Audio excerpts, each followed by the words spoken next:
Selamat pagi semua. Assalamualaikum. Tuh, apakah ada yang hadir?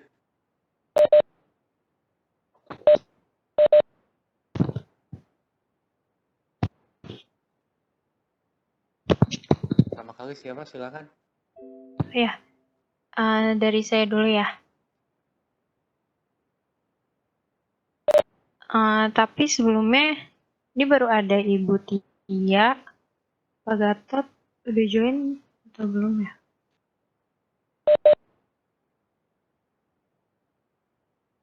Tunggu dulu. Siapa? Bisa dimulai aja deh. Udah ngapa? Mulai aja. Dimulai aja. Oh iya, sudah ada Pak Gatot. Oke, dimulai dari saya. Assalamualaikum warahmatullahi wabarakatuh.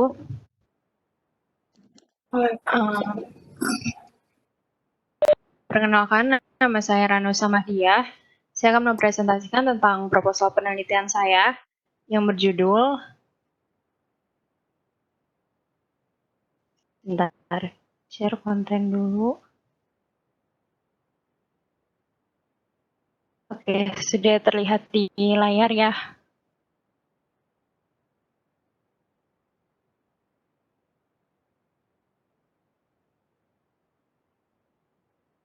Oke, yang berjudul Pengaruh NPL, NIM, BOPO, LDR, dan ROE terhadap Capital Adequacy Ratio atau CAR pada Bank Umum Swasta Nasional Devisa di Indonesia periode 2014 sampai dengan 2018. Yang pertama yaitu bab 1, pendahuluan. Latar belakangnya yaitu krisis perbankan di Indonesia dapat menyebabkan penurunan modal secara cukup besar. Maka dari itu, saya membuat proposal penelitian ini dengan maksud agar kita bisa mengetahui cara perusahaan itu berpengaruh terhadap bank dan variabel-variabel tersebut, variabel-variabel yang akan saya teliti di sini, apakah berpengaruh atau tidak terhadap CAR.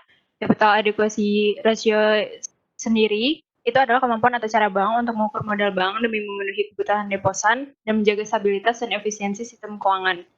Cara itu sendiri biasa disebut dengan KPMM.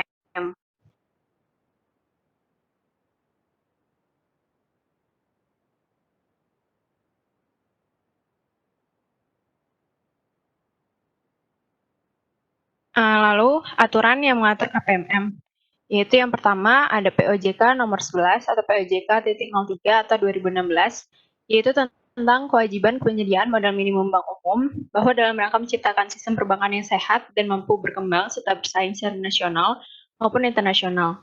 Bank perlu meningkatkan kemampuan untuk menyerap risiko yang disebabkan oleh kondisi krisis atau pertumbuhan kredit perbankan yang berlebihan.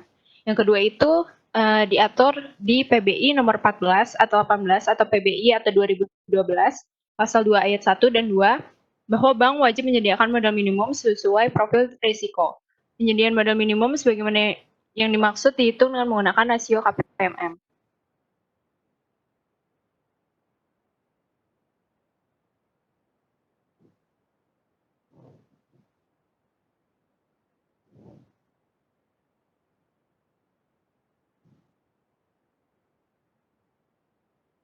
Lalu selanjutnya ada jenis bank, yaitu menurut kepemilikan, bank dibedakan menjadi bank milik negara, bank persero atau milik pemerintah, bank milik swasta, dan bank milik koperasi.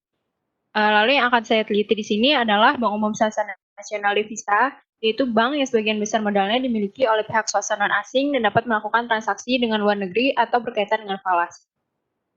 Selanjutnya, tolak ukur kesehatan modal bank. Dalam sistem penilaian tingkat kesehatan bank umum tertera di PBI nomor 6 atau 10 atau PBI nomor 2004 untuk mengukur tingkat kesehatan modal bank yaitu menggunakan 5 aspek penting yaitu CAMELS, yaitu capital, asset, management, earning, dan liquidity. Aspek capital di sini meliputi CAR, aspek aset meliputi NPL, aspek earning meliputi NIM, dan BOPO, aspek likuiditas meliputi LDR, sedangkan untuk ukuran profitabilitas yang digunakan adalah ROE. Pertanyaan penelitiannya yaitu apakah NPL, NIM, BOPO, LDR, dan ROE masing-masing berpengaruh terhadap CAR pada BUMN Devisa di Indonesia periode 2014 sampai dengan 2018. Tujuan penelitiannya yaitu untuk mengetahui pengaruh NPL, NIM, BOPO, LDR, dan ROE masing-masing berpengaruh atau tidak terhadap CAR pada BUMN Devisa di Indonesia periode 2014 sampai dengan 2018. Lalu ini kebaruan penelitian, yaitu penelitian-penelitian terdahulu yang saya jadikan acuan untuk mapping jurnal. Nah, dari mapping jurnal itu sendiri, kebaruan penelitiannya yaitu yang pertama, didapatkan hasil bahwa NPL itu berpengaruh positif signifikan, seperti yang ada di gambar ini, dan beberapa variabel lainnya yang juga tertera di mapping jurnal ini. Lalu, kebaruan penelitian menurut aspek kebaruannya, yang pertama itu sensitivity to problems. Menurut saya, kepekaan masalah dalam penelitian ini diperoleh saya ketika saat turunnya POJK dalam situasi pandemi COVID dan berdampak pada kestabilan kesehatan perbankan di Indonesia. Dan juga originality-nya yaitu pemecahan masalah dalam menganalisis faktor apa saja yang mempengaruhi CAR adalah baru dengan variabel independen yang berbeda dari penelitian-penelitian sebelumnya. Dan saya menggunakan di sini variabel ROA, di mana variabel ROA ini masih sedikit penelitian yang menggunakan variabel ROE, di mana penelitian-penelitian sebelumnya lebih menggunakan ROA. Lalu ingenuity yaitu peneliti menggunakan laporan publikasi OJK, di mana laporan tersebut terdapat rasio-rasio terhitung yang dapat diolah menjadi data. Lalu breadth yaitu ketepatan dalam pemecahan masalah. Di sini saya menggunakan Microsoft Excel dan nantinya akan menggunakan EViews dan SPSS. Lalu yang terakhir recognitive by peers yaitu penelitian ini akan dicocokkan dengan hipotesis berdasarkan penelitian terdahulu sehingga adanya hubungan terkait antar penelitian, ide, gagasan maupun menyebarluasan informasi. Lalu selanjutnya bab 2 atau kajian pustaka. Yang pertama latar belakang teori, yaitu yang pertama cara itu sendiri adalah rasio kecukupan modal yang menunjukkan kemampuan perbankan dalam menyediakan dana yang digunakan untuk mengatasi risiko kerugian. Rasio ini penting karena dengan menjaga CAR pada batas aman atau minimal 8%, berarti juga melindungi nasabah dan menjaga stabilitas sistem keuangan secara keseluruhan. Ketentuan KPMM, sebagaimana yang dimaksud dalam regulasi Bank Indonesia mengenai kewajiban penyediaan modal minimum bank umum, PBI nomor 14 atau 18 atau PBI atau 2012 pasal 2 ayat 2 dan 3, bahwa rasio KPMM adalah perbandingan antara modal bank dengan aset tertimbang menurut risiko atau ATMR. Dijelaskan sebagai berikut, yaitu yang pertama, peringkat profil risiko bank di peringkat 1, KPMM-nya sebesar 8% dari ATMR. Yang kedua, peringkat 2, KPMM-nya sebesar 9% sampai dengan kurang dari 10% dari ATMR. Peringkat 3, 10% sampai dengan kurang dari 11% dari ATMR. Dan yang keempat, 11% sampai dengan 14% dari ATMR. Lalu, CAR itu dapat diperoleh dengan membagi total modal dengan ATMR dengan persamaan perhitung sebagai berikut, di mana telah diatur formulanya menurut SEBI nomor 13/130 atau DPNP tanggal 16 Desember 2011, yaitu CAR atau KPMM sama dengan modal dibagi dengan ATMR. Selanjutnya NPL atau non-performing loan, yaitu merupakan salah satu cara atau sebuah kunci bagi sebuah bank untuk menilai fungsi bank tersebut bekerja baik atau tidak. Dengan NPL, maka membuat bank dapat menilai berapa banyak modal yang dimiliki oleh bank tersebut. Nilai NPL di atas 5%, maka menunjukkan bahwa bank tersebut tidak sehat.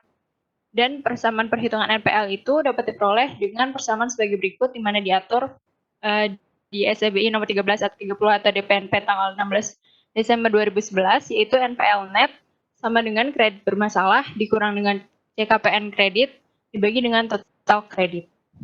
Lalu selanjutnya adalah NIM atau net interest margin, yaitu digunakan untuk membedakan antara bunga pendapatan yang diterima bank dan jumlah bunga yang harus diberikan kepada pihak pemberi dana. NIM ini tidak hanya menjadi tolak ukur perhitungan pada bank, namun hampir semua lembaga keuangan juga menggunakan cara ini. Dengan menggunakan NIM, maka bank bisa melakukan evaluasi dengan baik terhadap pengelolaan risiko yang bisa terjadi karena suku bunga. NIM dapat diperoleh dengan persamaan perhitungan sebagai berikut, di mana diatur dalam SEBI nomor 13/130 atau DPNP tanggal 16 Desember 2011, yaitu NIM sama dengan pendapatan bunga bersih dibagi dengan rata-rata hasil produktif. Selanjutnya adalah BOPO, yaitu rasio antara biaya operasi terhadap pendapatan operasi. Biaya operasi merupakan biaya yang dikeluarkan oleh bank dalam rangka menjalankan aktivitas utamanya, seperti biaya bunga, biaya pemasaran, biaya tenaga kerja, dan biaya operasi lainnya. BOPO dapat diperoleh dengan persamaan perhitungan sebagai berikut, di mana diatur dalam SEBI, yang sudah disebutkan sebelumnya, yaitu BOPO sama dengan total beban operasional dibagi dengan total pendapatan operasional. Selanjutnya adalah LDR atau loan to deposit ratio, adalah rasio antara besarnya seluruh volume kredit yang disetorkan oleh bank dan jumlah penerimaan dana dari berbagai sumber. LDR sendiri juga merupakan hasil keuangan perusahaan perbankan yang berhubungan dengan aspek likuiditas. Penjualan kredit merupakan kegiatan utama bank, oleh karena itu sumber pendapatan utama bank berasal dari kegiatan ini. LDR sendiri dapat diperoleh dari perhitungan berikut, di mana diatur dalam SEBI yang telah disebutkan sebelumnya, yaitu LDR sama dengan kredit dibagi dengan dana pihak ketiga. Selanjutnya adalah ROE. ROE itu adalah rasio profitabilitas yang mengukur kemampuan perusahaan untuk menghasilkan laba dari investasi pemegang saham di perusahaan tersebut. Dengan kata lain, ROE ini menunjukkan seberapa banyak keuntungan dapat dihasilkan oleh perusahaan dari setiap satu rupiah yang diinvestasikan oleh para pemegang saham. Yaitu ROE dapat diperoleh dengan persamaan perhitungan sebagai berikut, di mana telah diatur dalam SCBI yang telah disebutkan sebelumnya, yaitu ROE sama dengan laba setelah pajak dibagi dengan rata-rata ekuitas. Selanjutnya, kerangka teori dan hipotesis, bagian kerangka teori. Yang pertama, variabel dependent yang digunakan dalam penelitian ini adalah CHAR. Variabel independen atau variabel bebas yang digunakan dalam penelitian ini adalah NPL, NIM, BOPO, LDR, dan ROE. Dan ini ada gambar model penelitiannya. Selanjutnya, pengaruh masing-masing variabel independen terhadap variabel dependen. Yang pertama, NPL terhadap CHAR. Presentasinya stop, udah stop. Oh iya. Selesai, udah cukup. Oke, baik Pak. Saya tanya dulu ya. Iya, baik Pak. Mungkin penguji yang berikutnya. Ada yang lain nggak selain saya? Penguji siapa lagi? Ada Pak Agung, Butia, dan Pak Gatot sudah lengkap Pak. Saya dulu ya. Nanti oh ya, baik Pak. terus yang lain. Karena Iya. saya bertanya dulu nih ya. Memang Bang saat ini sudah krisis Indonesia ya? Saya tanya dulu. Oh, kalau latar belakang politiknya kan itu ya, perbankan sektor perbankan Indonesia sudah mengalami krisis. Ada peraturan dari OJK yang baru beberapa saya nggak hafal. Tanya, betulkah Bang sekarang sudah mulai krisis Indonesia?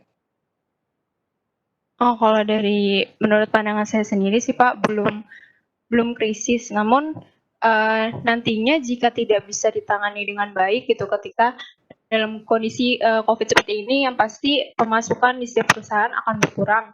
Jadi makanya saya. Kamu jangan sekali-kali kalau Bang sedang krisis dong, nggak tepat. Oh ya. Oke, baik Pak. Seperti itu kalau mau bahwa ada tendensi ada kecenderungan banget kan sih, karena misalnya selesai COVID, perang dagang Amerika sama China, ada penurunan harga minyak dunia. Oke, itu yang pertama ya. Jadi iya, Pak. Koreksi itu, Oke, Pak. Kayaknya nggak tepat kalau saya katakan bahwa Bang saat ini sedang mengalami krisis. Oke, yang kedua, baik, Pak. Kamu penelitiannya kapan? Kenapa, Pak? Kapan sih penelitian kamu time Windows-nya kapan? Kapan maksudnya kapan apanya, Pak? Kapan penelitiannya kapan? Nih itunya apa tuh? Data penelitiannya tahun kapan? Oh, data penelitiannya. Data penelitiannya itu kan dari 2014 sampai dengan 2018, Pak. 2014 sampai 2018 ya. Tapi kamu kira-kira tepat nggak sih latar belakangnya yang kamu tulis? Tapi penelitiannya dilakukan dari 2018. Kamu kan dari awal di bab 1 itu banyak memaparkan masalah fenomena ya. Perbankan setelah COVID. Nah, kamu menelitinya bukan setelah COVID, sebelum COVID kan? Iya, Pak. Tepat nggak? Pas nggak? Kurang tepat ya, Pak. Meneliti masa atau kondisi perbankan sebelum COVID terjadi. Sementara kamu membuat latar belakang masalahnya adalah kondisi bank saat COVID terjadi. Iya, Pak. Tepat nggak? Kurang tepat, Pak. Yang tepat kira-kira gimana menurut kamu? Saya juga pengen tahu kan kalau misalnya latar belakang masalah dibuat, landasnya kuat, berarti penelitian kamu urgent dilakukan. Tidak ada masalah. Kan memang ada masalah, nggak nyambung satu sama lain. Cara masa penelitian dengan data yang jadi latar background masalah nggak connect. Oke, Pak. Ini kamu menulisnya sistematikanya menggunakan sistematika yang baru ya? Iya, Pak. 2020 ya?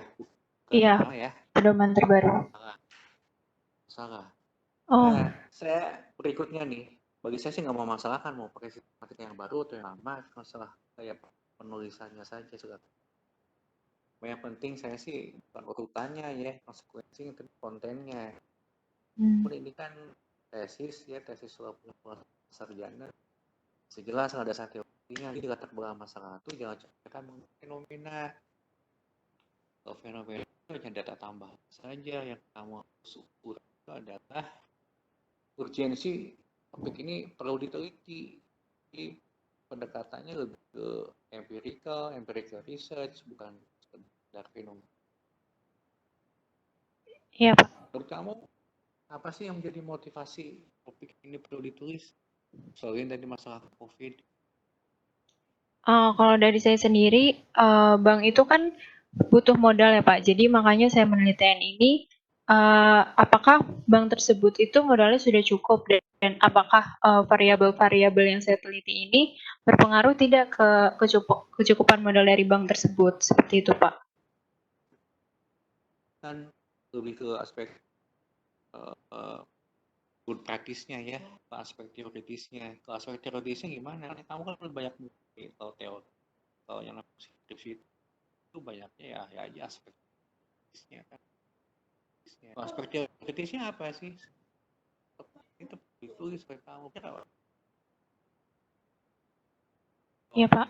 Kalau karena itu hanya aspek praktisnya ya emang bank punya modal lah, semua usaha pasti modal.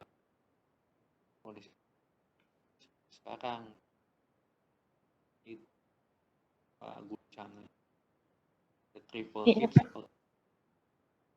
yang lunak sama Pak, maaf, suaranya agak putus-putus, Pak. putus. Ya ini yang saya tanyakan tuh ada topiknya apa sih yang Iya. perlu topik tentang ini. Iya. Makanya dan harusnya kamu tuh lebih banyak menggali masalah ini. Salah Iya, Pak. bukan terusan bahas mengenai masalah causal efeknya saja. Bahas justru penyebabnya bukan akibatnya. Iya, Itu Pak. di bab 1. Jadi saya sih melihat kalau saya nilai penelitian kamu juga jangan teliti, uraikan kok masalah secara jelas ya, argumen. Ya, baik, Pak. Ya, yang ada sama sekali sangat mesti baca jurnal. Kamu juga saya lihat mengutip jurnalnya sedikit miskin sekali ya. Saya tuh harusnya sudah dikasih tahu oleh prodi bahwa utama skripsi itu harus walaupun kamu jurnalnya jurnal baik itu bagus ya. Kan kalau ada science hub kan bisa nge-hack jurnal reputasi. Iya, Pak. Kan Elsevier, Pengusis atau Wild atau MRA mungkin bisa di-track ya. Springer atau Sage tulis banyak topik yang kamu tulis topik yang sudah banyak sudah tebal sebenarnya nggak suka istilah kata-kata basi tapi nggak basi sudah banyak langsung nggak cukup pak. Kamu harusnya bisa lebih banyak lagi menggali referensi cuma sekedar hasil riset atau empirical riset yang ada di Indonesia, tapi kamu harus coba lihat di belahan lain di Malaysia di Thailand atau di negara barat ya di Asia lain di Jepang harus sekali kan kayak kamu kan camels kan itunya kan ya modelnya kan camels kan ya Iya, kan? Pak. Iya. Ya Kemas tuh apa udah menjadi, kalau saya lihat sih udah menjadi semacam teori ke konstruk dalam riset perbankan. Kamu kan banking ya, namanya kan Mm-mm. keuangannya bukan keuangan perusahaan tapi spesifik ke perbankan. Kamu gali kenapa kok kayak masih relevan untuk diteliti? Menurut saya sih masih relevan untuk diteliti sih ya. Hanya itu tadi kamu tidak menjabarkan, tidak mengupas secara kuat, secara spesifik latar belakang masalah. Apa kok MLC ini tetap relevan untuk diteliti sampai sekarang? Nah, kamu nggak ada alasan itu. Jadi saya ya kesimpulan ya ada urgensinya dong kalau gitu penelitian kamu ya. Jadi kamu harus baca lagi, banyak baca lagi jurnal, banyak lagi mapping jurnal ya, jangan hanya batasi Indonesia. Coba lihat kamu di belahan negara lain, cek di industri perbankan yang lain kemana sih Kemal, kenapa kok masih relevan? Ya menurut saya sih masih relevan diteliti. Ya, kamu cari pembenarannya, cari rasionalnya, cari logi alasan lo kenapa kok objeknya masih sangat relevan untuk diteliti sampai sekarang. Ya cerita ngomong mengenai COVID, orang COVID-nya baru terjadi kan, dampak perbankan belum kelihatan secara jelas kan, kesehatan Iya, perbankan seperti baik, Pak. itu ya. Itu Iya, Pak. di bab 1. Kemudian ya termasuk juga saya komen masalah tadi novelty-nya ya, ini hati-hati kamu. Yang sistem sekarang lebih enak sih ya, poin-poinnya ada, tapi kamu harus kaitkan dengan ya latar belakang penelitian kamu, jangan melakukan cocokologi gitu ya, cocok-cocokan jangan nyambung antara tadi kebaruan penelitian yang kamu uraikan dengan latar belakang masalahnya itu nggak nyambung. Yang kamu sampaikan tadi bahwa misalnya penelitian kamu menggunakan roe itu bukan kebaruan, banyak juga kok yang pakai roe. Oh Coba iya, Pak. saya tanya alasan kamu, kenapa nggak menggunakan return on equity kinerja mah, bukan net interest margin misalnya, atau bukan ROA, alasannya Pak? Kalau dari ROE itu sendiri, jadi ROE itu kan berpengaruh sama ini ya Pak, apa CKPN. Nah terus nanti Apa jadinya KPN? maksudnya gini Pak, ROE berpengaruh sama nanti kejumpaaan modal, terus nantinya bisa turun gitu antara ATMR kayak gitu Pak. Terus nanti caranya itu bisa jadi menurun juga, bisa apa hubungannya negatif gitu loh Pak, antara ROE Ya, dan CAR ROA ini juga gitu. berhubungan dengan kecukupan. ROA juga berhubungan dengan kecukupan modal. Apabila ROA nggak punya hubungan dengan kecukupan modal, cuma ROE saja. Pak. Aset juga kan bagian daripada modal perusahaan.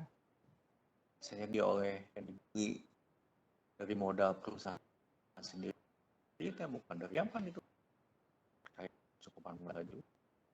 Nah, sepertinya perlu kamu jelaskan ya, kenapa menggunakan ROE. Iya Pak. Jelas ya. Belum alasan belum sih kalau sepanjang anak yang kuat nggak bisa jadi landasan bahwa Iya Pak. jadi tidak penelitian yang lain. Terus juga ini nih referensi di perpustakaan ya, kayak buku penelitian. Emang SPSS dipakai di riset kamu? Apa sih SPSS gunanya di riset kamu? Kalau setahu saya SPSS nanti untuk uji hipotesisnya Pak di akhir, tapi untuk awal-awal itu menggunakan IPUS. Uji hipotesis. Emang IPUS Iya. nggak bisa pakai hipotesis? Hmm, Kamu datangnya data kalau panel kan? iya, Iya, berarti bisa ya Pak. justru IPUS paling Hmm, bukan mungkin bisa, justru harus pakai IPUS ke data panel. SPSS mana bisa ke data panel. oh iya Pak. Ya kalau aku bisa harus manual. Jadi referensi SPSS di perpustakaan dicoret aja, nggak ada gunanya. Iya Pak. Namun nemuin perpustakaan saja. Baik Pak. Nah sekarang terakhir ya, mungkin Pak Agung sama Pak Bu Tia mau tanya, ini masalah kriteria sampel nih. Kamu gimana Kak pengambilan sampelnya? Iya, sebentar ya Diambil Pak. semua per barang atau gimana? Kalau dari saya sendiri, ini menggunakan purposive sampling Pak. Sebentar saya share screen. Apa kriterianya? Kamu jelasan aja nggak usah share screen nggak apa? Saya kan udah baca juga. Oh iya Pak. Punya kamu, pengen tahu aja. Oh kalau kriterianya yang pertama pastinya perbankan. Terus lalu Iyalah. Terus dari perbankan itu kan dibagi lagi jadi BWS dan devisa. Nah, terus kriteria-kriteria lainnya yaitu datanya pastinya harus lengkap gitu Pak, karena kan biasanya data yang saya gunakan ini kan triwulanan. Biasanya untuk bulan Desember seperti itu masih kurang ada gitu datanya, dan untuk beberapa perusahaan itu masih belum lengkap walaupun ini merupakan laporan publikasi. Seperti itu sih Pak. laporan keuangan triwulannya ada yang nggak lengkap, drop dari sampel gitu. Iya, kalau misalkan nggak Misalnya lengkap. ada bank, misalnya ada satu triwulan kedua, misalnya nggak, ternyata kosong laporan keuangan, kamu drop sebagai sampel. Sama sedikit tuh kalau itu kamu observasinya. Uang kan nggak banyak di Indonesia. Kan 35, kalau salah ya 35-an ya. Banget itu. Kalau saya sarankan ya, kamu jangan memaksakan diri untuk membuat data kamu tuh balance panel. Ya. Oke, kalau kamu gunakan datanya dari triwulanan bukan tahunan. Unbalance panel pun nggak jadi masalah sih kalau ada bank yang tahun 2014 misalnya triwulan keduanya nggak ada laporan keuangannya, ya saran ya, silakan diskusikan dengan tim yang drop sebagai sampel. Prinsip saya jangan terlalu memaksakan diri, data kamu tuh sesuai untuk panel, balance panel. Unbalance panel pun jadi masalah. Ya, observasi juga perlu memadai, jangan terlalu sedikit. Memadai, dan ujungnya kan kesimpulannya generalisasi. Kan studi kasus kamu kan riset empiris terus ada Baik Pak. untuk generalisasi. Ini dari saya itu ya Rana ya, dicatat ya. Baik Pak. Masukan dari saya, pertanyaan belum terjawab, nggak bisa menjawab pertanyaan saya satupun kamu nih, yang tepat ya, nggak tepat dan lengkap. Jawabannya hanya sebagian, nggak apa-apa lah, salah.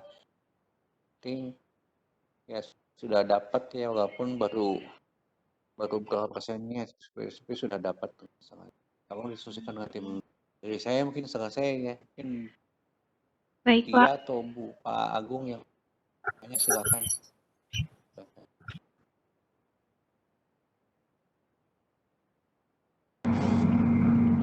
Saya penguji apa sih? Penguji ahli Pak. Penguji ahli juga ya? Iya. Pak Gatot ketua sidang. Oh oke. Ya. Saya nggak dengar sih dari tadi nih, masih di kereta, karena nanti saya minta sesi berikutnya aja ya. Oke, baik Ya, Pak. silakan duluan. Saya nanti ini dulu, saya baca dulu ininya, skripsinya. Ini sempro kan? Iya Pak. Oke, iya dah. Baik Pak. Oke, Ibu Tia. Ibu maaf Bu, masih di mute.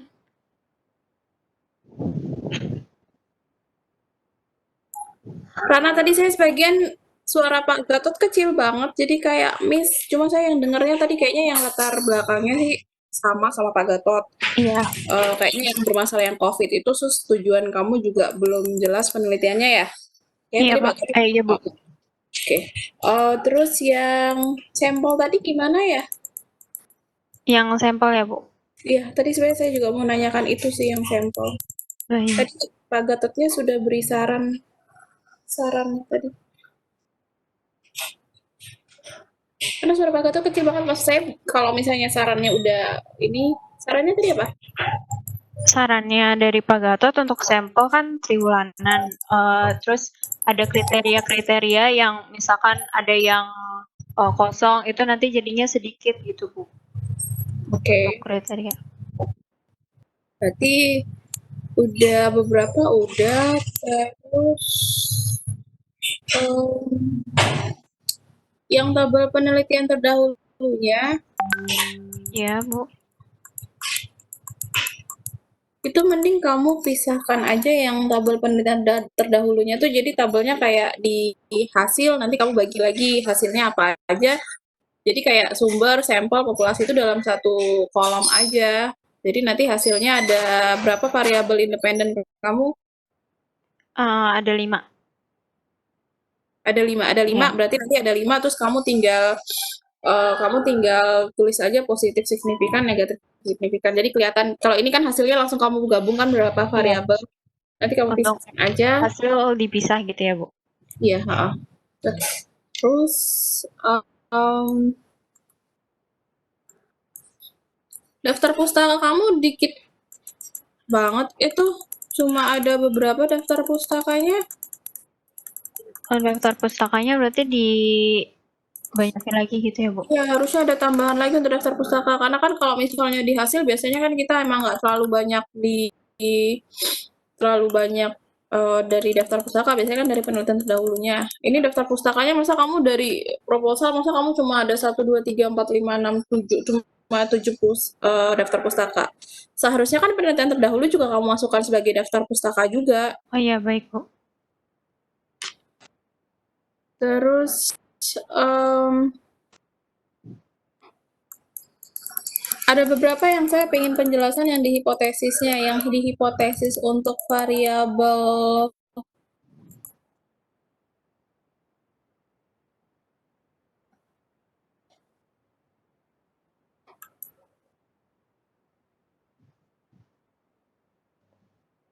untuk variabel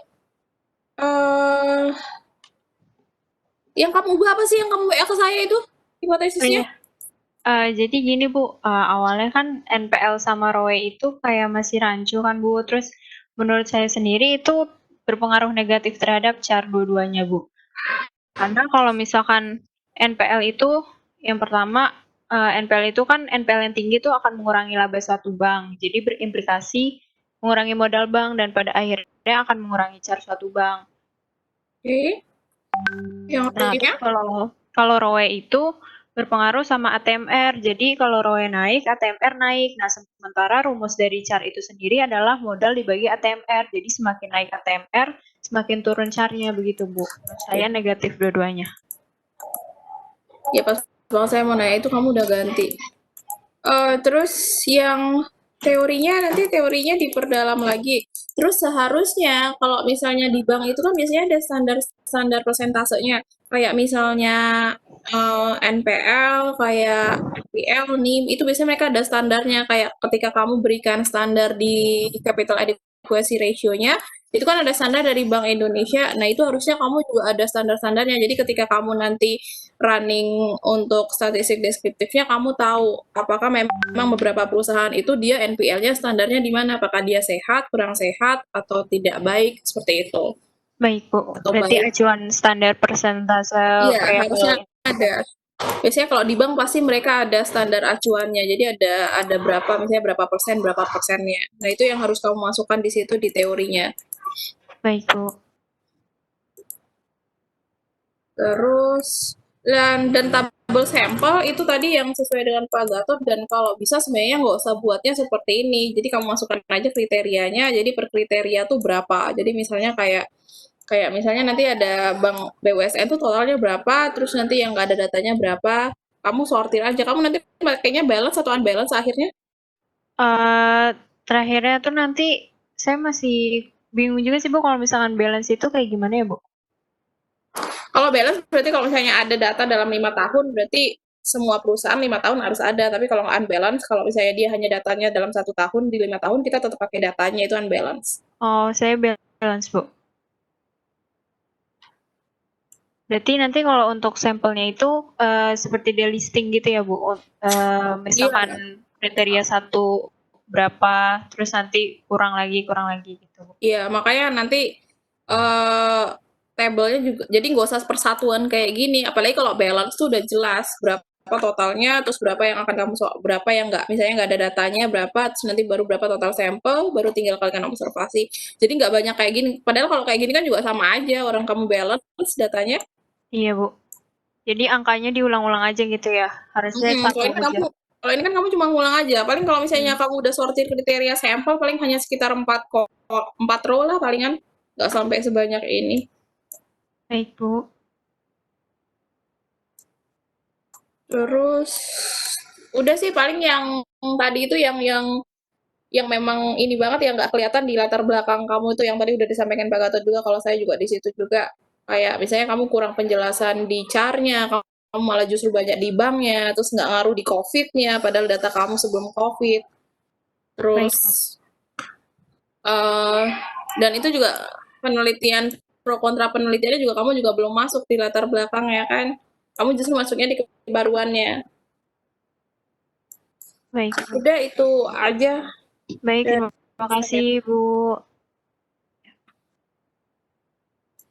Baik, dicukupkan. Terima kasih dari saya. Kurang lebihnya mohon maaf. Assalamualaikum warahmatullahi wabarakatuh. Waalaikumsalam.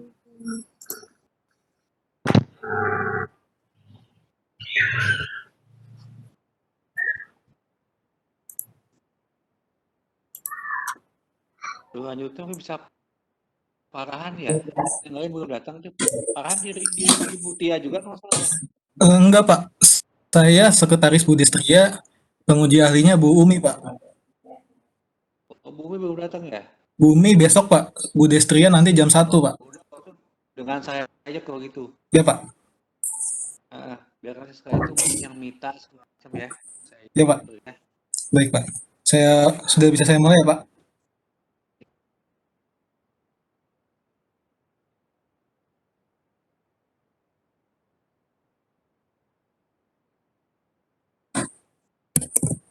Makan bisa dimulai langsung. Ya Pak.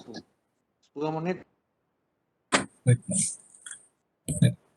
Assalamualaikum warahmatullahi wabarakatuh. Selamat pagi Pak Gatot sebagai ketua sidang saya. Kali ini saya akan membawakan seminar proposal penelitian saya yang berjudul Pengaruh Ukuran Dewan, Komisaris Independen, Rapat Dewan, dan Diversitas Gender terhadap Kebijakan Dividen pada perusahaan non-finansial yang terdaftar di Bursa Efek Indonesia pada tahun 2014 sampai 2018.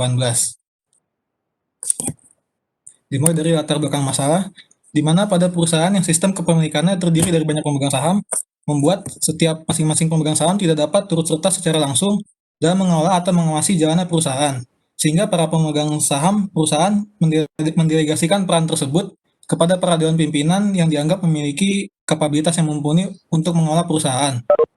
Namun dalam pelaksanaannya, wewenang tersebut tidak selamanya dilaksanakan dengan baik oleh dewan pimpinan yang ditunjuk oleh pemegang saham untuk mengelola perusahaan, sehingga munculnya konflik kepentingan antara pemegang saham dengan pimpinan perusahaan yang disebut sebagai masalah keagenan atau dalam teori disebut teori agensi. Salah satu hal yang berhubungan dengan konflik keagenan yang kemudian menarik untuk diangkat menjadi topik dalam penelitian ini adalah kebijakan dividen perusahaan. Dikarenakan dalam merumuskan kebijakan dividen memerlukan pertimbangan yang matang karena dihadapkan oleh dua kepentingan, yaitu untuk membagikan dividen sebagai bentuk imbal balik kepada pemegang saham, dan perusahaan juga harus memastikan persediaan kas yang cukup di masa depan untuk keberlanjutan usaha atau ekspansi bisnis lainnya. Untuk mengatasi masalah keagenan dan memastikan setiap kebijakan perusahaan sejalan dengan kehendak pemegang saham, dibutuhkan mekanisme untuk mengendalikan perilaku manajemen perusahaan, yaitu tata kelola perusahaan. Perusahaan yang memiliki tata kelola perusahaan yang baik dapat mendatangkan beberapa manfaat, seperti terwujudnya transparansi yang baik dari setiap kegiatan perusahaan, meningkatkan profitabilitas, dan dapat menghasilkan keputusan yang terbaik dalam menentukan pembagian dividen bagi para pemegang saham. Selanjutnya, komponen dari tata kelola perusahaan yang diprediksi dapat mempengaruhi kebijakan dividen yaitu ukuran dewan komisaris independen, rapat dewan komisaris, serta diversitas gender dewan komisaris. Berikut terdapat beberapa perbedaan hasil dari penelitian yang meneliti tentang pengaruh komponen tata kelola perusahaan terhadap kebijakan dividen. Yang pertama, pada variabel ukuran dewan komisaris. Pada penelitian yang dilakukan oleh El Margi 2017, Anarger 2016, dan Gil 2012 menyatakan ukuran Dewan Komisaris berpengaruh positif terhadap kebijakan dividen. Dikarenakan semakin besar ukuran Dewan Komisaris yang memiliki latar belakang dan kemampuan yang beragam, akan meningkatkan fungsi pengawasan dan dapat merumuskan keputusan terbaik yang mengedepankan kepentingan pemegang saham. Sementara dalam penelitian yang dilakukan oleh Syarif 2015 menyatakan, ukuran Dewan Komisaris berpengaruh negatif terhadap kebijakan dividen, dikarenakan semakin besarnya ukuran Dewan menjadikan sulitnya mencapai kesepakatan dikarenakan munculnya argumen-argumen yang berbeda dari setiap anggotanya. Selanjutnya pada variabel komisaris independen. Menurut Prasanna 2014 dan Yaram 2015, menyatakan hadirnya Dewan Komisaris independen berpengaruh negatif terhadap kebijakan dividen, dikarenakan mereka dapat bersifat lebih objektif karena tidak memiliki kepentingan tertentu di perusahaan yang dijabat, sehingga dapat meningkatkan pengawasan dan mengedepankan kepentingan pemegang saham.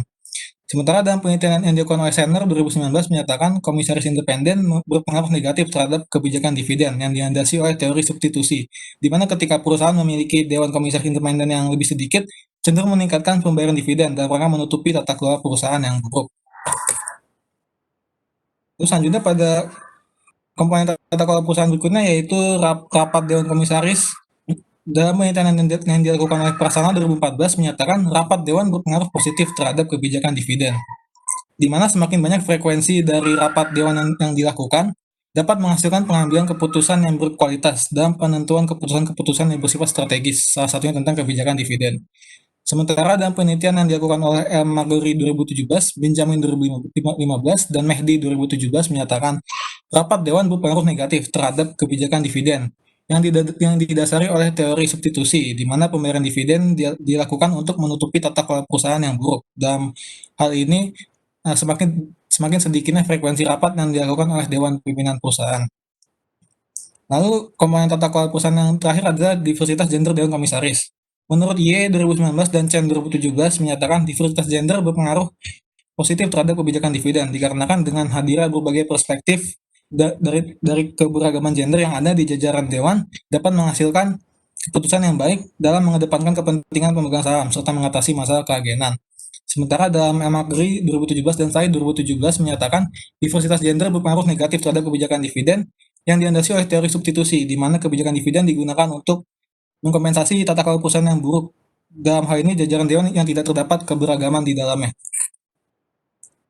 Berdasarkan latar belakang di atas, maka rumusan masalah dari penelitian ini adalah sebagai berikut. Yang pertama adalah apakah ukuran Dewan Komisaris berpengaruh positif terhadap kebijakan dividen pada perusahaan non-finansial yang terdaftar di Bursa Efek Indonesia periode 2014 hingga 2018. Yang kedua adalah apakah komisaris independen berpengaruh positif terhadap kebijakan dividen pada perusahaan non-finansial yang terdaftar di Bursa Efek Indonesia periode 2014 hingga 2018. Yang ketiga adalah apakah frekuensi rapat Dewan Komisaris berpengaruh positif terhadap kebijakan dividen pada perusahaan non-finansial yang terdaftar di Bursa Efek Indonesia periode 2014 hingga 2018.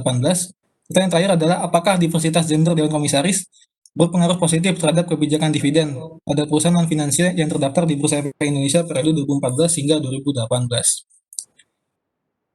Selanjutnya tujuan dari penelitian ini adalah yang pertama untuk mengetahui pengaruh ukuran Dewan Komisaris terhadap kebijakan dividen pada perusahaan terdaftar di Bursa Efek Indonesia periode 2014 hingga 2018. Yang kedua adalah untuk mengetahui pengaruh komisaris independen terhadap kebijakan dividen pada perusahaan non-finansial yang terdaftar di Bursa Efek Indonesia periode 2014 sampai 2018. Lalu adalah untuk mengetahui pengaruh frekuensi rapat Dewan Komisaris terhadap kebijakan dividen pada perusahaan non-finansial yang terdaftar di Bursa Efek Indonesia periode 2014 hingga 2018. Serta yang terakhir adalah untuk mengetahui pengaruh diversitas gender Dewan Komisaris terhadap kebijakan dividen pada perusahaan non-finansial yang terdaftar di Bursa Efek Indonesia periode 2014 hingga 2018. Terus selanjutnya ada beberapa manfaat yang diharapkan dapat dihasilkan dari penelitian ini. Yaitu yang pertama adalah manfaat teoritis, di mana penelitian ini dapat berkontribusi dalam menambahkan bukti empiris tentang pengaruh komponen tata kelola perusahaan. Seperti dalam hal ini adalah ukuran dewan, komisaris independen, rapat dewan, serta diversitas gender terhadap kebijakan dividen. Lalu yang kedua adalah ada manfaat bagi manajemen perusahaan, di mana penelitian ini diharapkan dapat memberikan informasi bagi perusahaan sebagai bahan yang dilakukan untuk melakukan evaluasi atas kinerja tata kelola perusahaan. Dalam hal ini adalah ukuran dewan independen, rapat dewan, serta diversitas gender untuk mewujudkan tata kelola perusahaan yang baik ke depannya. Lalu ada yang terakhir adalah manfaat bagi investor atau calon investor, di mana penelitian ini diharapkan dapat menyediakan informasi yang berguna untuk mempertimbangkan bagaimana tata kelola perusahaan, yaitu ukuran dewan, dewan independen, rapat dewan, serta diversitas gender, berdampak terhadap kebijakan dividen sebelum melakukan kegiatan investasi. Terus selanjutnya beralih ke bab 2, kita membahas kajian teoretik. Dimulai dari tata kelola perusahaan.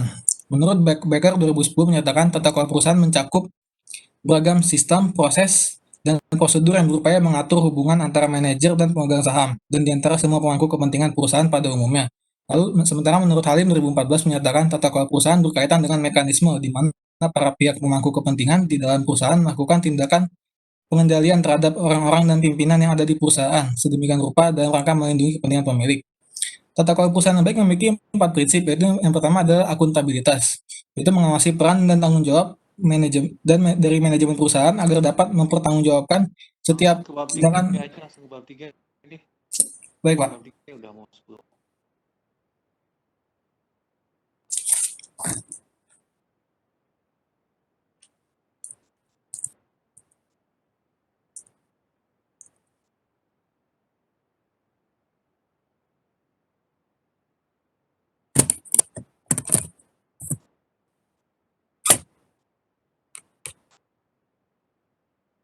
Lalu bab 3 adalah objek dan metodologi penelitian. Objek dan ruang lingkup penelitian. Objek dan penelitian ini adalah komponen-komponen dari tata kelola perusahaan dalam hal ini yaitu ukuran dewan, dewan independen, rapat dewan, serta diversitas gender dari perusahaan non-finansial yang terdaftar di Bursa Efek Indonesia selama tahun 2014 hingga 2018. Data yang digunakan merupakan data sekunder yang diperoleh dari laporan keuangan dan tahunan masing-masing perusahaan yang didapat dari baik laman resmi Bursa Efek Indonesia maupun laman resmi masing-masing perusahaan. Selanjutnya adalah metode penelitian. Metode yang digunakan dalam penelitian ini adalah metode penelitian asosiatif, yang merupakan metode yang digunakan untuk mengetahui hubungan suatu variabel dengan variabel lainnya. Sementara teknik analisis yang digunakan dalam penelitian ini adalah teknik analisis kuantitatif, dan regresi yang dipilih untuk penelitian ini adalah regresi data panel, dikarenakan observasi yang dilakukan terdiri dari perusahaan-perusahaan non-finansial atau cross-section, dan dalam kurun waktu selama 5 tahun atau secara time series. Data yang didapat selanjutnya diolah dan dianalisis dengan program pengolah data IFUS versi 10. Lalu ada operasionalisasi dari masing-masing variabel. Dalam variabel kebijakan dividen menggunakan pengukuran dividen payout ratio dan dividen per total aset sebagai tolak ukur. Lalu pada ukuran dewan komisaris menggunakan jumlah dewan komisaris yang menjabat sebagai tolak ukur. Lalu pada komisaris independen menggunakan presentasi dari jumlah komisaris independen per jumlah total dewan komisaris yang menjabat. Sementara pada frekuensi rapat dewan komisaris menggunakan ukuran dari jumlah rapat dewan komisaris dalam 1 tahun buku. Serta untuk diversitas gender dewan komisaris menggunakan jumlah komisaris perempuan, menggunakan perbandingan dari jumlah komisaris perempuan per jumlah total dewan komisaris yang menjabat. Berikut penentuan populasi dan sampel dari penelitian ini menggunakan teknik proportive sampling dengan sampel akhir sebesar 250 perusahaan non-finansial selama periode 2014 hingga 2018 sehingga menghasilkan total jumlah 1.250 observasi. Selanjutnya teknik analisis data pada penelitian ini dimulai dari deskriptif statistik, yaitu menyajikan parameter-parameter dari keadaan data seperti rata-rata, median, standar deviasi, serta nilai maksimum dan minimum. Dilanjut dengan regresi data panel yang menggunakan uji Chow dan uji Hausman untuk menentukan metode terbaik yang digunakan, di mana pada uji Chow memiliki hipotesis 0 bahwa model yang digunakan menggunakan common effect, sementara apabila hipotesis 0 ditolak, maka model yang tepat digunakan adalah model fixed effect. Selanjutnya, apabila pada uji Chow model terbaik yang digunakan adalah model fixed effect, maka diperlukan pengujian selanjutnya dengan uji Hausman untuk menguji model yang paling tepat di antara random effect dan fixed effect, di mana hipotesis 0 menyatakan model yang paling tepat adalah random effect, sementara apabila hipotesis 0 ditolak atau H1, maka model yang digunakan dalam penelitian ini adalah ya baik Pak. Sudah cukup ya, selesai ya. Oke. Jadi saya aja berarti yang uji kamu Iya Pak, iya Pak, benar Pak. Destria sama Bu Umi kan enggak ya. Ini Pak. Iya Pak. Pertanyaan saya pertama, apa sih motivasi kamu menulis topik ini?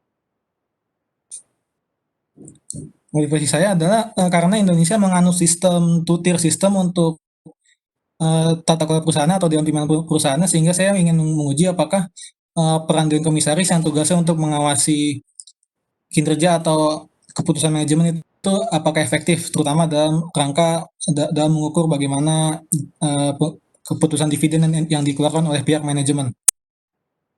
Memang beda dengan single tier ya efeknya. Two tier sama single tier memang beda kaitannya dengan kebijakan dividen. Kan menurut saya sama-sama saja, hanya beda penyebutan. Bahkan sih menurut saya lebih apa? Ya sama saja sebetulnya kan ada penyebutan. Single tier sebenarnya kan independent director ya, bukan komisaris, bukan komisioner, dia komisioner. Kan dua-duanya kan di luar usaha perusahaan. Maksudnya nggak termasuk dengan perusahaan, hanya penguasaan saja. Single tier sama two tier itu menurut hemat saya hanya atribut saja, hanya penyebutan saja. Tapi kan Pak, untuk single tier kan fungsi atau peran tersebut dilakukan oleh satu orang yang sama, sehingga antara fungsi pengawasan dan fungsi pelaksanaan atau operasional dari pimpinan perusahaan itu dijadi satu, Pak. Jadi menurut saya terdapat perbedaan di situ, di mana kalau misalnya pada tutir dipisah. Memang di single tier independent director terlibat langsung dengan pengambilan keputusan kan enggak juga. Ada aturan di Amerika SEC, Securities Exchange Commission ya. Pasal berapa lupa lagi saya sama governance-nya. Berarti sama aja sih. Ini beda atributnya saja. Dan misalnya kalau single tier ya emang bisa mengawasi lebihnya aja sih, lebih get involvement-nya lebih tinggi gitu ya. Tapi dia nggak terlibat sama sekali dalam pengelolaan perusahaan. Independent director dia di luar, executive director yang mengawasi si CEO-nya, COO-nya, CFO-nya, atau misalnya direktur yang menangani masalah teknologi dan DM, human capital, itu adalah executive director-nya. Tapi independent director di luar itu, ya fungsinya mewakili kepentingan saham. Ada yang bilang independent director, ada juga disebut sebagai outsider director istilah. Gitu. Kalau menurut saya sih, kalau masih itu yang kurang kuat. Maksudnya pada dasarnya dia sama dia itu hanya sekedar penyebutan. Nah, dan mungkin ya ini masalah get involvement-nya ya, keterlibatan dalam pengawasan pasar. Memang nggak tepat juga kalau dikatakan bahwa saya director itu masuk dalam perusahaan, dia hanya sebagai pengusaha, supervisor, supervisory maksudnya, atau di OJK atau di LPS atau Indonesia, Dewan As, Dewan Pelaksana. Jadi kalau menurut saya sih kamu mesti baca lagi nih. Contohnya kamu sudah di bawah sudah menguraikan ya, perdebatan antara itu kamu simpulkan apa sih perdebatan dari kamu kan di paparan ya ini misalnya kan ya di A B C D E gimana tuh mereka hasil penelitiannya, yang memberikan jawaban yang pasti nggak ya variabel, ternyata jawabannya memang masih mix gitu. Tidak satupun yang memberikan firm informasi secara firm bahwa X1 itu punya pengaruh terhadap Y, ternyata hasilnya ada yang positif, ada yang negatif, yaitu telah penelitian. Itu yang kamu gali, informasi. Jadi jangan yang kamu uraikan barusan aspek praktisnya ya. Iya Pak. Aspek praktisnya bukan aspek teoritisnya di bab 1. Itu harusnya aspek teoritisnya karena ini kan bukan karya akhir masuk kode. Ya, kan tesis saat ini katanya teoritis, nggak cuma sekedar aspek praktis yang gali sih. Baik, Oke, Pak. itu yang pertama. Yang kedua nih, kamu kan subjek penelitiannya sektor ini ya, non finansial. Iya, Pak. Finansial berarti manufaktur masuk kan ya, Iya, Pak. tambang masuk ya, properti Iya, Pak. masuk, infrastruktur juga masuk. Nah, misalnya dari variabel dan analisis, kebijakan dividen misalnya. Tiap sektor kan punya karakteristik sendiri kan ya. Apalagi kamu variabel kontrolnya, tapi ada variabel kontrol aja atau apa sih? Ya, variable control. Apalagi kamu ada 4 ya variabel Ya, variable controlnya kinerja perusahaan dengan ROA, firm size, leverage, dan liquidity, Pak. Average sama apa? Leverage dan liquidity, Pak. Liquidity. Ini termanufaktur, likuiditas walaupun itu variable kontrol, terus gimana ya? Apa akurasi Maaf, Pak, agak putus ya, tadi, Pak. ya, maksud saya itu gini, kamu bisa mencermati karena kamu kan cukup luas cakupan subjek penelitian non Maaf, Pak, finansial, agak putus-putus, Pak. masuk putus. Iya, Pak. Kedengaran nggak? Jelas nggak? Jelas, tapi agak tersendat-sendat, Pak. Putus-putus. Jelas nggak? Jelas, Pak. Jelas. Kayaknya kamu kurang bagus. Jelas ya. Tuh. Ini kamu mesti mencermati ya antara subjek penelitian yang dianalisis nanti dengan karakteristik keuangannya. Kebijakan dividen di sektor manufaktur berbeda dengan kebijakan dividen di sektor tambang atau properti atau infrastruktur. Gak beda tuh. Kamu kan span-nya lebar ya. Iya, Pak. Multi industri gitu. Industri. Oh, sekarang saya ada baiknya kamu coba analisis per sektor dulu. Manufaktur gimana? Kamu kan ada 1.200-an observasi ya? Iya, Pak. Ya kan ya? Iya, Pak. Coba kamu running dulu per sektor. Manufaktur gimana? Tambang gimana? Properti bagaimana? Infrastruktur gimana? Dia nanti gabungkan. Lihat. Coba juga sih. Karena kan multi industri. Dan ada sedikit perbedaan dari aspek kebijakan dividen di antara sektor itu. Satu sektor saja, manufaktur saja, udah kamu cermat juga. Yang tadi ya kebijakan dividen yang justru baturannya itu masih sektor yang saya sebutkan tadi agak sedikit polasinya beda atau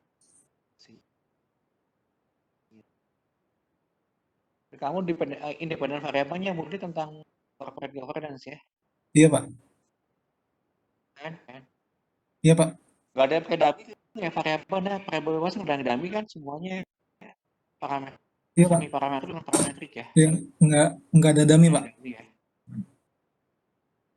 Kenapa nggak ada dami gender diversity misalnya kenapa kamu 01 kan bisa dihitung Untuk gender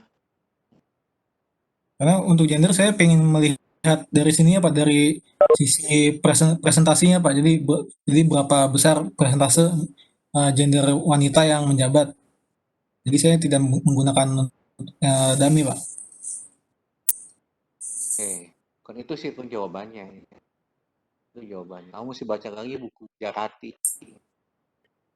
basic econometric. Saya lihat di bukunya kamu nggak di referensinya nggak ada Gujarati jurnalnya lumayan bagus-bagus tapi teksnya Gujarati lah kan ada di buku Gujarati yang sempat saya Baik, kasih waktu saya ngajar kuliah Med1 dibaca tuh di Gujarati ya kan Baik, ada Pak. gimana sih keuntungan atau kelebihan menggunakan dummy atau tidak dummy terhadap Y. Oke, pertanyaan terakhir dari saya. Ya, ini masih bab 3 ya. Iya, Pak. Bab 3.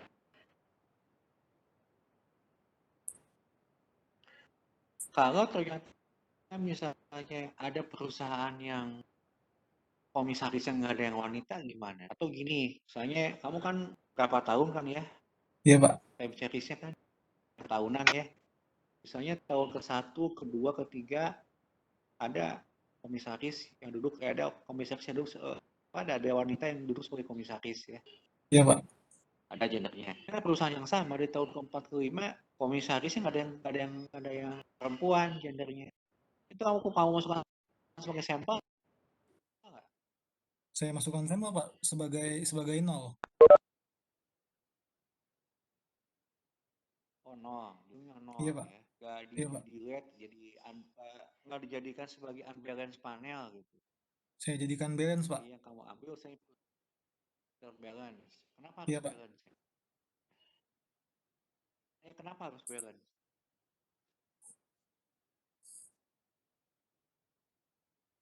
Karena menurut saya biar datanya lebih proporsional aja, Pak. Maksudnya eh, karena misalnya di 4 tahun ada yang dia full dengan diversitas ada yang full ada datanya tapi 1 tahun tidak tidak cuma 1 tahun saja yang kosong, menurut saya akan sayang untuk tidak digunakan, Pak. Ya kan unbalance juga sama seperti pakai bahkan nggak nol. Jadi kamu ambil bisa PTA 3 tahun pertama saja ada komisaris wanitanya, 4 ke-5 nya nggak ada, diambil 3 tahun, 2 tahunnya nggak dinolkan. Yang dulu dengan maksudnya nggak di drop dari sampel kamu sih, ada masukan. Data tahun ke-4 ke-5 nya nggak kamu masukkan. Misalnya Oke. tidak. Apa sih kelebihan balance panel?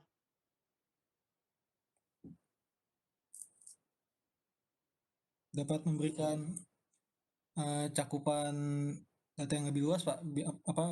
Biar lebih terlihat fluktuatif lah, menurut saya.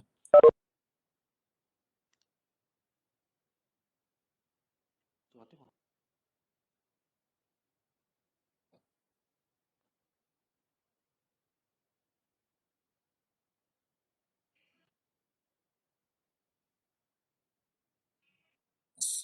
Suaranya tidak terdengar, Pak. Putus-putus. Nah itu fluktuatif maksudnya apa?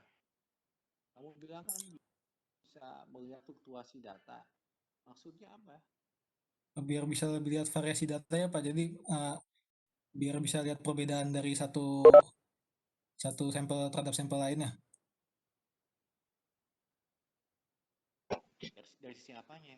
Dari sisi Sampel terdapat dari sisi variabel-variabel yang ada di tiap-tiap sampel atau tiap-tiap perusahaan agar bisa terlihat masing-masing perbedaan-perbedaan yang dihasilkan dari perusahaan-perusahaan tersebut dari variabel-variabelnya.